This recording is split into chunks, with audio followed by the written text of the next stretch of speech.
Hi friends, welcome back to my channel Vennela Pragna. ఈరోజు మేము శ్రీశైల మహాపుణ్యక్షేత్రానికి అయితే వచ్చాము. ఇక్కడ మహాశివరాత్రి సందర్భంగా బ్రహ్మోత్సవాలు అయితే చాలా ఘనంగా జరుగుతున్నాయి. ఇక్కడ మనకి సారంగధర మఠం దగ్గర శ్రీశైలంలో మాలాద్రి స్వామి అనేవారైతే మనకి పరిచయం అయ్యారు. ఇక్కడ శ్రీశైల పుణ్యక్షేత్రం గురించి స్వామివారిని అయితే అడిగి కనుక్కుందాం. స్వామి నమస్తే. స్వామి నమస్కారం. నమస్తే స్వామి. శ్రీశైలం అంటే మనకి భూకైలాసం అని చాలా పురాణాల్లో అయితే చెప్పబడింది. మన ప్రేక్షకులకైతే శ్రీశైల మల్లికార్జున స్వామి వారి మహిమ గురించి, ఇక్కడ శ్రీశైల పుణ్యక్షేత్రం గురించి అయితే మీకు తెలిసిన కొన్ని మాటలు అయితే చెప్పండి స్వామి. శ్రీశైలం మల్లికార్జున కైలాసగిరిది ఇది ఒక శక్తివంతమైన ప్రదేశం. అయితే శ్రీశైలం మల్లికార్జున అనేది ఆ జ్యోతిలింగాల్లో ఏ జ్యోతిలింగం దగ్గర ఒక్కొక్క పేరు పెట్టుకుంటారు. అసలు ఆయన సృష్టికర్త. ఈశ్వరుడు అంటే ఇప్పుడు ఈశ్వరుడు అన్నాం అనుకో, ఏంది ఇదే కనపడంది, ఏమి కనబడదు. ఇట్లా అంటే ఇదే గాలి ఈ మధ్యలో ఉండేది, ఈ భూమి మన శరీరం, మానవుడు కనబడుతుంది. ఈశ్వరుడు అంటే మొత్తానికి సృష్టికర్త. ఇది మన మానవ పుట్టక్కే సృష్టికర్త. ఒక చెడు అతని నుంచే పుట్టుద్ది, మంచి అతని నుంచే పుట్టుద్ది. వెలువడేది మొత్తం ఆయన నుంచే. మానవుడు ఆయన నుంచే, ఈ సృష్టి నుంచే పుట్టుకొస్తాడు. శరీరం ఇక్కడి నుంచి మనకి వస్తుంది. మళ్ళీ ఈ శరీరము దీంట్లోనే కలిసిపోద్ది, భూమిలోనే కలిసిపోద్ది. మనది ఉనికి మాత్రం ఉంటుంది, ఆగిపోయి ఉంటుంది. ఏది మన ఆశ ఉన్నంతవరకు ఈ మధ్య ఇది మనం చేయి పెడితే ఇట్లా అంటాడు చూడు, మన ఉనికి కూడా దీంట్లోనే ఉంటుంది. ఇది మెయిన్ ప్రతి మనిషి గుర్తుపెట్టుకోవాల్సింది. మాయలు మంత్రాలు ఈ కాదు మనిషిలో అనేది కొంత ఈ సాధన వల్ల ఈ శక్తి కొంత అనేది మనకి తెలుసుకోగలుగుతాం. ఈ ప్రతి ఒక్క దాని గురించి ప్రతి ఒక్కటి కొన్ని తెలుసుకోగలుగుతాం. మన పుట్టక జన్మ ఏంది అనేది తెలుసుది.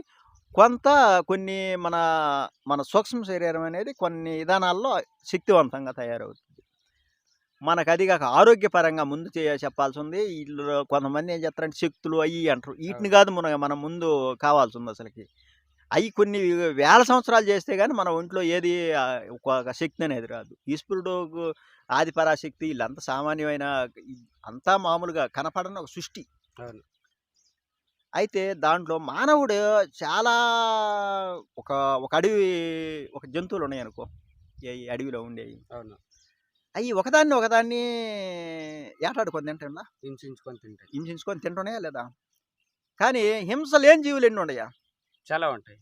ఒక జింక ఉంది, అది కుందేలు ఉన్నాయి. ఇలాంటి ఏటికి హానికరం చేయవు, కానీ గిడ్డి తింటాయి మామూలుగా. ఇప్పుడు మన మానవుడు ఒకటి అంటున్నాడు, విపరీతమైన శక్తి రావాలంటే మాంసాహారం తినాలి అని ఇప్పుడైతే డాక్టర్లే చెప్తున్నారు. కొంతమంది, నేను ఒకసారి శ్రీశైలం నడిచి వస్తున్నాను, 2 కళ్ళు పోయి ఉండే అతను యాక్సిడెంట్లో. అతను మామూలుగా తింటాడు, బర్రె కూర అలాంటివి తింటారు అతను. సో నడిచి వచ్చేటప్పుడు, స్వామి నీకేమొస్తుంది స్వామి, ఈ ఎండలో నడిచిపోతున్నావు అని అన్నాడు. సరే, నాలో అతనికి చెప్పినా ఏం చెప్పినా వినేటట్టు లేడు. నాలో ఆ ఈశ్వరుడు ఇది కల్పించాడేమో, నాకు నడవాలనిపించింది అని నేను చెప్పాను. ఇదే శివరాత్రిగా నడిచి వస్తున్నాను మా ఊరి దగ్గర నుంచి, 2021లో వస్తుంటే, సరే దీన్ని అంత వచ్చి అతను అన్నాడా, నువ్వు ఇవన్నీ మాంసాహారం ఇవన్నీ మానేసి, కొంతమందికి నచ్చది చెప్తే, కానీ దీనివల్ల ఎవరి పాపం వాళ్ళే, ఎవరి బాధ వాళ్ళే అనుభవిస్తారు, కానీ పక్కనోడు అయితే అనుభవించడు. వాళ్ళు జీవుని హింస పెడుతుంటే అది పురాణ కాలం నుంచి వచ్చిందని కొంతమంది తండవాదం చేస్తారు. కానీ పురాణ కాలం నుంచి కూడా కష్టాలు అనేవి తప్పటం వల్ల మనిషికి దీనివల్లే అన్ని ప్రాణిని హింసించడం వల్ల వీడు కూడా హింస అనేది అనుభవిస్తున్నాడు. వీళ్ళు ప్రతి వాళ్ళు ఏమైందంటే పురాణ కాలం నుంచి, మన పెద్దవాళ్ళ కాలం నుంచి, పెద్దవాళ్ళ కాలం నుంచి కూడా ఇది ఒక మాయ. ఈ మాయ అవన్నీ వదలదు. కృష్ణుడు సైతం కూడా వదల్లా, రాముడు సైతం కూడా వదల్లా. ఈ మాయలో మన మామూలుగా వీటిని ఏ హానికరం చేయని జంతువులు కూడా సింహం తింటుంది. సింహం కానీ ఏదో తోడేళ్ళు ఏ ఒకటి తింటాయి. ఇప్పుడు ఒక దున్నపోతునే తీసుకుందాం, ఒక ఏనుగునే తీసుకుందాం, ఇవి అంటే చిన్నవి. ఒక ఏనుగు సింహాన్నైనా దగ్గరికి వస్తే కొట్టి పడేసుద్ది. ఓకే. కొడతదా లేదా? అవును. ఎదిరి శక్తి ఉందా లేదా? ఉంది. ఉంది. ఉంది. ఆ! దున్నపోతు కొడితే ఒక సింహాన్ని గాని కొమ్ముతోటి కొడితే చచ్చిపోద్ది. స్పాట్‌లో చచ్చిపోద్ది. ఆ! బాగా రొ గ అవును. అవును. ఆ! అయ్యేం తింటే వాటికి శక్తొస్తుంది? మాంసాహారం అయితే అది తిందు. తిందు గదా మామూలుగా. ఈ దానికక్కడ ఈ ఆంబోతు మంచి ఫుల్ పవర్ గిత్త ఏది గడ్డే ఎద్దు తినేది ఎద్దులు మొత్తము. ఎద్దులు గడ్డే తినడం. గెడ్డేదండి. వాటికాడ బలం ఎందుకు లేదు? మానవుడు ఇది ఆలోచించాలి గదా! అవునవును. కొంచెం. అవును. కానీ మాయ. ఏది? మీరు హింస చెయ్యాలి అనే మాయ ఇది. ఆ! ఇలాగా ఇప్పుడు హిందూ, ముస్లిం, క్రిస్టియన్ ముగ్గురున్నారా? అవును. ముగ్గురు మా అల్లా గొప్పవాడు అని ఎవరో ముస్లిమ్స్. ముస్లిమ్స్ అంటారు. అని మా మతంలోకి జారండి. మా మా మతంలోకి మా మతం అయినది జారండి. కొంతమంది హిందువులు చేర్చుకున్నారు బలవంతం మీద. కానీ ఈళ్ళు ఆలోచించే ఒక్కొక్క తీవ్రవాదతనం చేస్తున్నారు. కొంత జనాల్ని పిచ్చిగా ఎంతమంది జనాల్ని చంపుతున్నారు. మానవ బాంబు లెక్క తయారయ్యి చాలా మందిని అవునవును. చంపుతున్నారు. కొన్ని చోట్ల జరుగుతుంది. కొన్ని చోట్ల ఏం స్వామి మన ఇండియాలో ఎన్ని దిక్కులు జరగలేదా? కొన్ని అదే చోట్లని అంటున్నారా? మన ఆ! ఇండియాలోనే కొన్ని చోట్ల ఇండియాలో జరుగుతుంది. జరుగుతుంది. బయట దేశాల్లో జరుగుతుంది. మొన్న అమెరికాకి ఇప్పుడు చాలా సంవత్సరాలు అవుతుంది. అమెరికాకి విమానం బ్లాస్ట్ చేయలా? హ్మ్. ఒక హ్మ్. ఒక హ్మ్. హ్మ్. ఒక దాంట్లోకి పెట్టేసా. ప్రతి ఒక్క దేశంలో బ్లాస్ట్‌లు అవుతున్నాయా లేదా? ఒక ఇతను అల్లా రకంగా తరపున చాలా వాళ్ళ దేవుళ్ళకి కావాలని వాళ్ళు చాలా వరకి కోరుతున్నారు. ఏది వాళ్ళు మొత్తం అల్లాలో తీసుకోవాలని అనుకుంటున్నారు. అప్పుడు అల్లా వాళ్ళని రక్షించాలి కదా! అవును. వాళ్ళు ఆ దేవుడి మీద ఎంతో ప్రేమ చూపిస్తున్నారు. ప్రాణాలు సైతం అవును. వదిలేస్తున్నారు. అవును. వాళ్ళ ధర్మం అంటే కోసం. ఇది కులం ఆలోచించి నేను మాట్లాడట్లేదు. ప్రతి ఒక్కరికి తెలుసుకోవాలని మాట్లాడుతున్నాను. ఇది ఈ మాయల వల్ల, ఈటి వల్ల మేము సాధన చేసుకుంటే ఒక అన్ని తెలుసుకోవచ్చు. కానీ జనాలు మెయిన్ ఇంపార్టెంట్ తెలుసుకోవాల్సింది తెలుసుకోవాల్సింది. ఆ! దా ఈ ఈళ్ళు ఈ ఈ ఆయన అల్లా అరేయ్! నా తరపున మంది, ఎంతో మంది నా గురించి ప్రాణాలు పోగొట్టుకుంటున్నారు. ఆయన కనపడ్డ కదా! ఒక శక్తి అనేది ఉంది కదా! ఈళ్ళని కాపాడాలి కదా! కాపాడగలుగుతున్నాడా? అంటే ప్రతి ఒక్కరిని దీనికి ఆన్సర్ అనేది ప్రతి ఒక్క వాళ్ళని పోలీసులు ఎన్‌కౌంటర్ చేసేస్తున్నారు. వాళ్ళు దొరికితే చిత్రహింసలు పెట్టి చంపుతున్నారు. వాళ్ళని కూడా అది ఎక్కడ? సృష్టి ధర్మం ఎవడిని ఎలా చేస్తావో సృష్టి మళ్ళీ నిన్నే అవును. ఆయన కూడా ఆయన నేను చేయమన్నాను. దేవుడు చేయమంటాడా ఎవరినైనా ఎవరు సరే గాని? చెప్పరు. ఎవరిని చేయమనడు. ఎవరిని "రేయ్ నువ్వు పోయి పలానోళ్ళని చంపరని" చెప్పడు కదా! అవును. కరెక్ట్. ఆ! అలాంటప్పుడు అది ఈళ్ళది కాదు తప్పు. ఎవరిది? వాళ్ళది కాదు. ఈ సృష్టిలో ఇలా కొట్టుకొని స్ చనిపోవాల. ఏది దీంట్లో మామూలుగా చరిత్ర రాసి హ్మ్. పెట్టుంది. హ్మ్. హ్మ్. హ్మ్. ఈ సృష్టిలో ఒకడికొకడు కొట్టుకొని సావాల. జనం ఇది ఒక ఆట. దీన్ని పెద్ద సావు బతుకుల్ని పెద్ద ఇంపార్టెంట్ తీసుకోవాల్సిన అవసరం లేదు. సంపటం సమస్య కాదు. చాలా మందిని నేను అనుకున్నా ఈ దే దే ఈ దేశానికి పెట్టిన ఒక చెడి పురుగులు మొత్తం తీసేద్దామని అనుకున్నా. ఒకప్పుడు. ఈ మొన్న ఈ సందే మొన్న ఓకే. 2010లో ఒకసారి అనుకున్నాను. హుహు. 2009లో. కానీ మళ్ళా తర్వాత అప్పుడు మిస్ అయిపోయింది. మళ్ళా 2001లో నేను 2021లో బయటకొచ్చా. మళ్ళా ఈ హుహు. విధానంలో ఇయన్నీ చూడలేక అసలకి.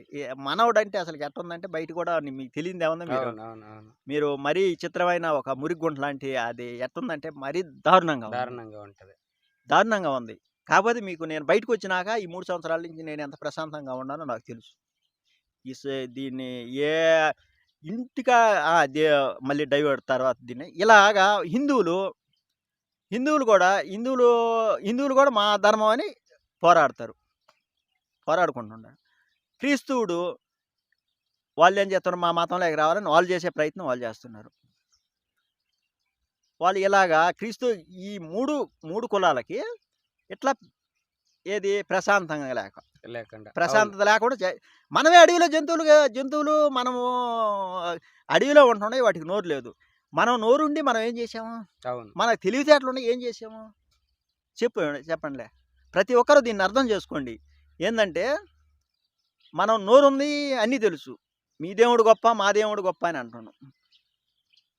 కానీ ఇది సృష్టి, ఇది అసలు రహస్యం ఏందంటే ఈ అంటే మళ్ళా దేవుడిని తీసుకొచ్చారంటారు. దేవుడు అనేది ఈయనే. ఈశ్వరుడు అంటే ఇక్కడి నుంచే. అన్నిటికి అధిపతి ఆయనే. ఆది అంతం శివయ్య. శివయ్య. ఆ! ఈ మిగతా వాళ్ళంతా ఇలా అందరూ తర్వాత స్టెప్ బై స్టెప్ ఒక్కొక్క గ్రామ దేవతలు ఇలాంటి విధానంలో ఉన్నారు ప్రతి ఒక్కటి.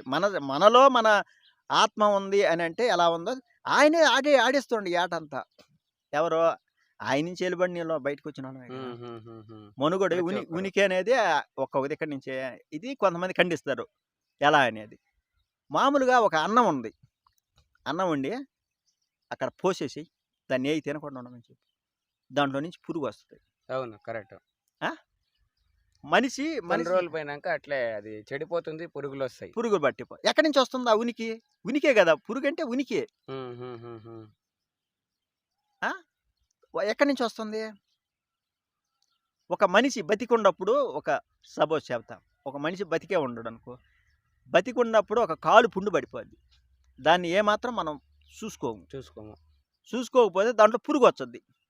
అవును, తినేస్తుంది. పురుగు వచ్చి తింటా ఉంటుంది. అది ఎక్కడి నుంచి వస్తుంది?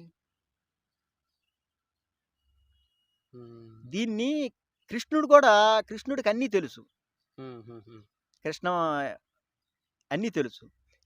అన్నీ తెలిసి కూడా ఆయన ఆట ఆపలేదుగా. మళ్ళా దీన్ని ఒక్కొక్కరు అనుకుంటారేమో, దీన్ని హిందువులు కానీ ఇది ఆట, దీన్ని ఎవడు ఆపలేడు. మన హిందూ ధర్మం కోసం మనం కూడా ఆడాలి కంపల్సరీ, తప్పదు అది. నేను కూడా కొన్ని రీల్స్ చేస్తున్నాను, అని తెలిసి కూడా చేస్తున్నాను. ఎందుకు? మన హిందూ ధర్మం ఎక్కడైనా అక్కబడిపోద్దేమో అని అనే ఆలోచనతో నేను ఇప్పుడు కొన్ని రీల్స్ చేస్తున్నా. అంటే నేను అన్నీ తెలిసి కూడా పక్షపాతిగా ఆలోచిస్తున్నానా లేదా? అవును, కరెక్ట్. ఇదే అనేది మాయా కమ్మె. దీని నుంచి బయటికి రాలేరు. ఏది మన ధర్మాన్ని మనము గెలిపిద్దాము అని అంటే ఇప్పుడు ఆడ కృష్ణుడు కూడా అదే లాజిక్ చేశాడు. కర్ణుడు, భీష్ముడు ఎంత బలవంతుడా, ఎంత బలాశారులోళ్ళ.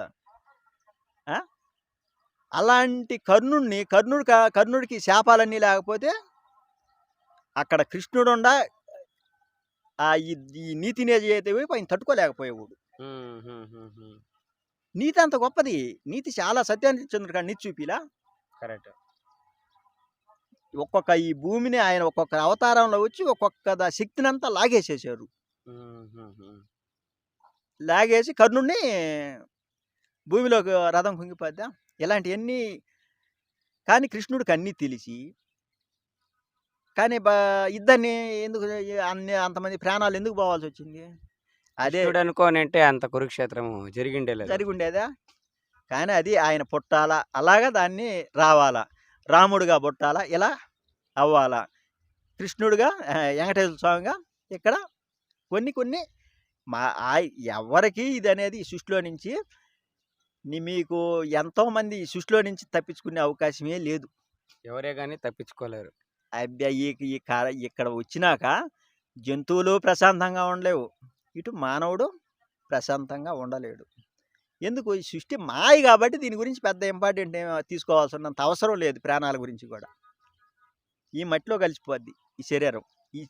ఈ నరాలు ఈ మొత్తం ఉండేది మొత్తం మన భూమే కదా. అవును, మట్టి, నీరు. దీంట్లోనే నీకు నీరు ఉంది, పాయలుగా నీరు ఉంది. ఏది? భూలో ఈ లోపల నుంచే గుత్తికొండ బిలం అని ఉంది. ఇక్కడ నుంచి ఒక 200 కిలోమీటర్లు వచ్చింది. శ్రీశైలం నుంచి కాదు, శ్రీశైలం నుంచి కింద, అది అక్కడ కారంపూడి సైడ్ వచ్చింది, నరసరావుపేట. అక్కడ లోపల నాగబిలం అని ఉంది ఒకటి. ఆ నాగబిలంలో ముస్కంద ముని అని ఒక అతను తపస్సు చేశాడు. అప్పుడు ముస్కంద ముని అంటే అతను దేవుళ్ళే పిలిచారు అతన్ని రాక్షసుతో యుద్ధం చేసేటప్పుడు. అతను పోయి నిలబడితే ఎదుటోడి శక్తి మొత్తం ఇతను తీసేసుకుంటాడు. సరే. అప్పుడు ఈయన అతని మీద యుద్ధం అయిపోయినాక నేను రెస్ట్ తీసుకోవాలి స్వామి, నాకు కొంచెం అని అంటే అప్పుడు నాగబెలం అని గుత్తికొండ బెలంలో నాగు సాధువులు నాగబెలం అంటే ఆయన నాగులు తపస్సు చేసిన ప్లేసు, నాగులు ఉండే ప్లేస్ అది.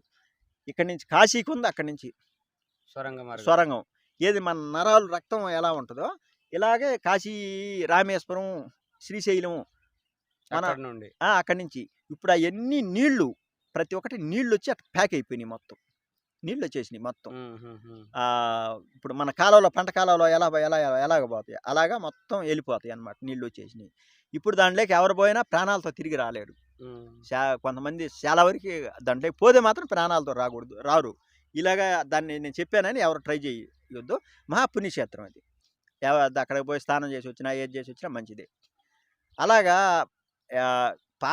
అలాగా లోపల ఎన్నో వాటర్, ఇప్పుడు వాటర్ మన బోర్ అయితే ఇలా లోపల ఎన్ని ఉన్నాయో మన శరీరంలో కూడా మొత్తం మన శరీరం కూడా ఒక భూమిని చూసి, ఈ సృష్టిని చూసి, ఎలుగుని చూసి తయారైందే మన పరిస్థితి, మానవుడి పరిస్థితి. అలాంటి పరిస్థితి నుంచి సామాన్యంగా ఒక మానవుడు ఎన్ని తెలివితేటలు ఉపయోగించినా ఇక్కడ పనికిరావు. అవును. ఏమంటారు? ఆ విషయం తెలిసి మళ్ళీ చేస్తూనే ఉంటారు. ఇప్పుడు యేసు ప్రభుని కొలిచేవాళ్ళు కూడా మా మతంలోకి చేరండి అని ఆలోచిస్తుంటారు. నేను కూడా అప్పుడప్పుడు మాట్లాడినాక అనిపించదు నాకు, అరే ఎందుకు మాట్లాడుతున్నాం మనం, కరెక్ట్ కాదే అని అనిపిస్తుంది. కానీ మళ్ళీ నా ధర్మం అనేది ఒక మాట అన్నప్పుడు, ఎవరన్నా మన ధర్మాన్ని తిట్టినప్పుడు మళ్ళీ నాకు రియాక్షన్ అప్పటికప్పుడే రియాక్షన్ వస్తుంది, నాకు తెలియకుండానే వస్తుంది. వచ్చినప్పుడు మాట్లాడాల్సి వస్తుంది. ఇలా మనము అయితే ఒకటి మానవుడు ఎప్పుడూ గుర్తుపెట్టుకోవాల్సింది, సావు పుట్టకలు పెద్ద విధానమైన ఏం కాదు. కొంతమంది ఏం చేస్తారంటే ఇతండవాదం వాడతారు. ఆడినందువల్ల మనకేమి దాని గురించి ఏమి, ఆ ఇతండవాదానికి అసలు చెప్పాల్సిన అవసరం కూడా లేదు. అంతే. ఒక అతను నాకు 2 కామెంట్లు ఏమో వచ్చినాయి, మీ కాక ఏరే వీడియోకి కూడా. నీకు మైండ్ పోయిందేమో మందులు మింగటం, మందులు వేసుకో స్వామి, నీకు మైండ్ సరిలేదు, మందులు మింగటం మర్చిపోయావేమో అని అన్నాడు, కామెంట్ పెట్టాడు. నా పక్కన ఉన్న కొంతమంది అన్నారు, నేను కామెంట్ పెడతాను స్వామి. అవసరం లేదు. సరే, ఎందుకు స్వామి అతనికి కామెంట్ పెట్టడం? అతను తెలుసుకునేటప్పుడు తెలుసుకుంటాడు.